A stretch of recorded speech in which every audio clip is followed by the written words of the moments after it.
Welcome to this month's market update. I'm joined by Casey Lowe, member of our capital markets and asset allocation team. Welcome, Casey. Hi, Carla. Fantastic. So it's been an amazing lead up to the US election, and it's still really not that clear what will happen with Donald Trump. How do you see the economic and broader impact of the US election? So although President Trump is legally contesting the outcomes of the election, I think it's pretty clear now that Joe Biden has won the US presidential election. If we step back away from the noise of it all and just focus on long-term issues that will have an impact on investments, the first one I think is the geopolitical and trade tension that has played out over recent years. In our view, we think that that will likely persist regardless of who is in the White House. Although maybe how it's managed from the US and might become more predictable and diplomatic, that issue is likely to persist and will be a source of risk for investment outcomes. The other key area is COVID-19. We still think that a lot of businesses still need support to bridge the gap. So further fiscal and monetary support is likely needed, not just in the US, but globally, to help the recovery. And if we look at the job numbers in the US, they have started to pick up now in recent months, but they're still considerably below the levels at the start of the year. So that's likely to mean that interest rates will have to stay low for quite a number of years to support that recovery. Fantastic. Thanks for that really insightful update. So the Reserve Bank has made an announcement recently in Australia. How do you see the Australian economy?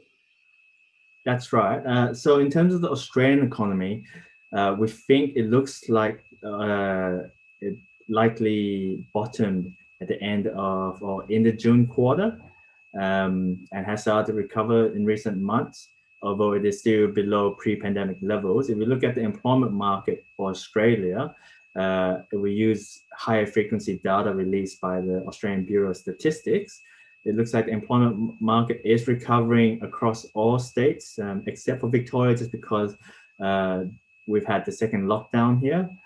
But that should start to improve as the lockdown has lifted. And as you said, the Reserve Bank did make some announcement at the most recent meeting. I think there's three key announcements for us to take note of. The first one is that the cash rate was reduced from 0.25% to 0.1%.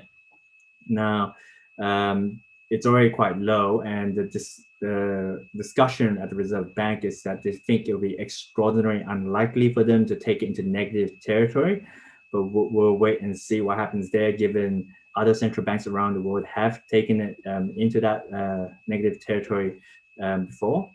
The second piece of news is that the Reserve Bank is reducing their target for the 3-year government bond yield to 0.1% as well. So what's that communicating to the market is that the Reserve Bank is expecting the cash rate to stay at their current levels for at least 3 years to help with the recovery. And the third piece of news from the Reserve Bank, which I think is probably one of the most important one, is that they've announced that they'll be starting their own bond purchasing program. So otherwise known as quantitative easing or QE, which a lot of other central banks have started to do in recent years. So the Reserve Bank will be purchasing $100 billion worth of longer term government bonds over the next 6 months. So that is about $5 billion worth of government bonds per week over that period. So a considerable sum there to help support the economy.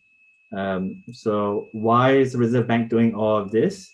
The idea is to give households and businesses confidence that borrowing costs for investments or for buying a house or mortgage will stay low for a considerable time. So that will give them the confidence to go out to consume and invest and help with the recovery of the economy. Fantastic. Well, hopefully all of the policy levers and the low interest rates do lead to positive outcomes for the Australian economy. Thank you very much for that update, Casey, and thank you to our audience for joining us.